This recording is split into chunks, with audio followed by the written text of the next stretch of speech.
Assalamualaikum warahmatullahi wabarakatuh. Perkenalkan, nama saya Banu Andrea Prabaswara. Saya dari kelas 10 BDP. Ya, di sini saya akan menjelaskan materi tentang ketentuan Undang-Undang Dasar Republik Indonesia tahun 1945 dalam kehidupan berbangsa dan bernegara. Undang-Undang Dasar Negara Republik Indonesia tahun 1945 merupakan konstitusi negara kita tercinta ini. Sebagai konstitusi negara, di dalamnya pasti ada hal-hal mendasar yang berkaitan dengan kehidupan berbangsa dan bernegara. Apa sih contohnya? Contohnya ialah tentang bentuk negara dan pemerintahan, kedaulatan rakyat, tugas, dan masih banyak lagi. Dengan kata lain, Undang-Undang Dasar Negara Republik Indonesia menggambarkan karakteristik negara kita yang membedakan dengan negara lain. Yang pertama ada wilayah negara kesatuan Republik Indonesia. Indonesia adalah negara kepulauan terbesar. Hal itu ditegaskan pada pasal 25A Undang-Undang Dasar Negara Republik Indonesia tahun 1945 yang berbunyi bahwa Negara Kesatuan Republik Indonesia adalah sebuah negara kepulauan yang berciri Nusantara dengan wilayah yang batas-batas dan hak-haknya ditetapkan oleh undang-undang. Ngomong-ngomong, apa sih Nusantara? Istilah Nusantara dipergunakan untuk menggambarkan suatu wilayah perairan dan gugusan pulau-pulau Indonesia yang terletak di antara Samudra Pasifik dan Samudra Indonesia, serta di benua Asia dan juga benua Australia. Wilayah tersebut juga mencakup kesatuan politik, kesatuan hukum, kesatuan sosial budaya, serta kesatuan pertahanan dan keamanan. Dengan demikian, meskipun wilayah Indonesia terdiri atas ribuan pulau, tetapi semuanya terikat dalam satu negara, yaitu Negara Kesatuan Republik Indonesia. Ada satu tokoh yang berkaitan dengan wilayah Indonesia, yaitu Insinyur Haji Djuanda Kartawijaya, pahlawan kemerdekaan nasional sesuai dengan SK Presiden nomor 244 tahun 1963 dan tanggal 29 November tahun 1969.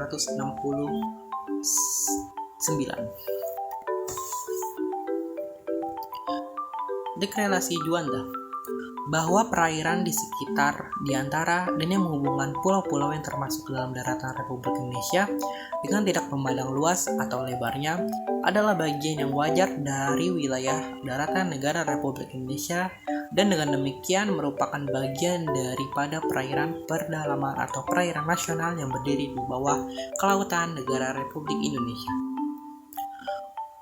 Penentuan batas laut 12 mil yang diukur dari garis-garis yang menghubungkan titik keluar pada pulau-pulau negara Republik Indonesia akan ditemukan dengan Undang-Undang Dasar. Kata Sekretaris Jenderal MPR RI 2021 177 178. Wilayah-wilayah laut di Indonesia. Zona laut tutorial. Garis khayal yang berjarak 12 mil laut dari garis dasar ke arah laut lepas. Garis dasar adalah khayal yang menghubungkan titik-titik dari ujung-ujung pulau terluar. Zona landas kontinen. Dasar laut yang secara geologis maupun morfologi merupakan lanjutan dari sebuah kontinen atau benua. Adapun batas landas kontinen tersebut diukur dari garis dasar, yaitu paling jauh 200 mil laut. Dan yang ketiga ada zona ekonomi eksklusif. Jalur laut selebar 200 mil laut ke arah laut terbuka diukur dari garis besar. Di dalam zona ekonomi eksklusif ini, kebebasan pelayaran dan pemasangan kabel serta pipa di bawah permukaan laut tetap diakui sesuai dengan prinsip-prinsip hukum laut. Batas-batas wilayah Indonesia. Sebelah utara ada Pulau Kalimantan dan Malaysia Timur. Sebelah barat ada Samudra Hindia dan perairan India. Sebelah timur ada daratan Papua Nugini dan juga perairan Samudra Pasifik. Dan di sebelah selatan ada Timor Leste, perairan Australia dan juga Samudra Hindia. Nah, yang kedua ini adalah kedudukan warga negara dan penduduk Indonesia. Status warga Indonesia. Kewarganegaraan Republik Indonesia diatur dalam Undang-Undang Nomor 12 Tahun 2006 tentang Kewarganegaraan Republik Indonesia. Orang yang menjadi warga negara Indonesia adalah sebagai berikut. Yang pertama, setiap orang yang sebelum berlakunya undang-undang tersebut telah menjadi WNI. Anak yang lahir dari perkawinan yang sah dari ayah ibu WNI. Yang ketiga, anak yang lahir dari perkawinan sah dari seorang ayah WNI dan ibu dari warga negara asing, atau sebaliknya. Hal-hal warga negara dan penduduk yang diatur oleh undang-undang. Pasal 26 ayat 2 Undang-Undang Dasar Negara Republik Indonesia tahun 1945 yang berbunyi, penduduk ialah warga negara Indonesia dan orang asing yang bertempat tinggal di Indonesia. Dengan demikian, semua orang yang tinggal di Indonesia, termasuk orang asing pun termasuk juga penduduk Indonesia. Selain itu, ada pula orang asing yang datang ke Indonesia sebagai pelancong, atau mereka hanya berlibur dengan jangka waktu tertentu saja. Biasanya mereka berlibur sampai 2 bulan saja, tak sampai 1 tahun. Maka dari itu mereka tidak bisa disebut sebagai penduduk Indonesia, dikarenakan hanya berlibur saja di Indonesia. Akan tetapi, ada di antara orang-orang asing yang telah menjadi WNI, atau keturunan orang-orang asing yang secara turun-temurun. Sudah terbukti di Indonesia, banyak orang keturunan Tionghoa, Belanda, Arab, India, dan lain-lainnya. Di antara keturunan-keturunan tersebut, yang paling banyak mendominasi adalah keturunan Tionghoa. Asas-asas kewarganegaraan Indonesia. Dasar berpikir dalam menentukan masuk tidaknya seseorang dalam golongan warga negara dari suatu negara tertentu. Asas dalam menentukan kewarganegaraan. Asas ini dibedakan menjadi 2 bagian loh. Yang pertama ada asas ius sanguinis atau asas keturunan. Kewarganegaraan seseorang yang ditentukan berdasarkan pada keturunan orang yang bersangkutan. Misal seorang dilahirkan di negara A dan orang tuanya berkewarganegaraan B, maka ia adalah warga negara B. Yang kedua ada asas ius soli atau atas kedaerahan. Kewarganegaraan yang ditentukan oleh berdasarkan tempat kelahirannya. Misal seorang lahir di negara B sedangkan orang tuanya berkewarganegaraan A, maka ia adalah warga negara B. Perbedaan dalam menerapkan kewarganegaraan.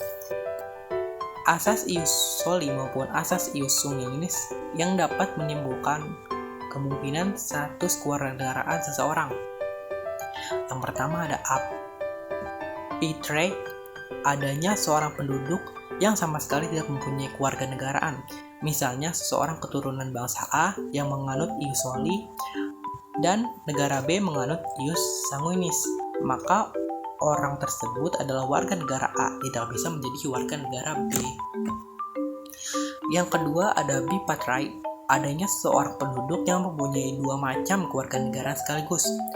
Misalnya seseorang keturunan bangsa B yang menguasai atau menganut ius sanguinis dan lahir di negara A yang menganut ius soli, maka ia dianggap sebagai warga negara B karena merupakan keturunan dari bangsa B. Asas-asas kewarganegaraan. Yang pertama ada ius sanguinis atau asas yang menentukan kewarganegaraan seseorang berdasarkan keturunan. Yang kedua ada ius soli atau asas yang menentukan kewarganegaraan seseorang berdasarkan dengan kelahiran tempat kelahirannya. Yang ketiga ada kewarganegaraan tunggal atau asas yang menentukan satu kewarganegaraan bagi setiap orang. Dan yang terakhir ada kewarganegaraan ganda terbatas atau asas yang menentukan kewarganegaraan ganda bagi anak-anak sesuai dengan diatur dengan undang-undang. Oke, kita sudah yang ketiga, yaitu kemerdekaan beragama dan berkepercayaan di Indonesia. Indonesia dikenal dengan banyaknya ras, suku, dan juga agama. Ada 6 agama yang disahkan di Indonesia. Yang pertama adalah Islam, yang kedua Kristen Katolik, yang ketiga Kristen Protestan, yang keempat Hindu, yang kelima Buddha, dan yang terakhir Konghucu. Di pasal 28E ayat 1 dan 2, yang pertama, setiap orang bebas memeluk agama dan beribadah menurut agamanya. Yang kedua, setiap orang berhak atas kebebasan meyakini kepercayaannya. Dan di pasal 28 Undang-Undang Dasar Negara Republik Indonesia tahun 1945 ayat 2, negara menjamin kemerdekaan tiap-tiap penduduk untuk memeluk agamanya masing-masing dan untuk beribadah menurut agama dan kepercayaannya itu. Oke, dan yang terakhir ada sistem pertahanan dan keamanan negara Republik Indonesia. Sudah menjadi kewajiban kita yang hidup pada masa sekarang untuk mempertahankan kemerdekaan dari berbagai macam cara. Dan salah satunya adalah tolong menolong dan juga gotong royong. Oke, itu sekian dari saya. Jika ada salah kata, saya minta maaf. Saya pamit. Wassalamualaikum warahmatullahi wabarakatuh.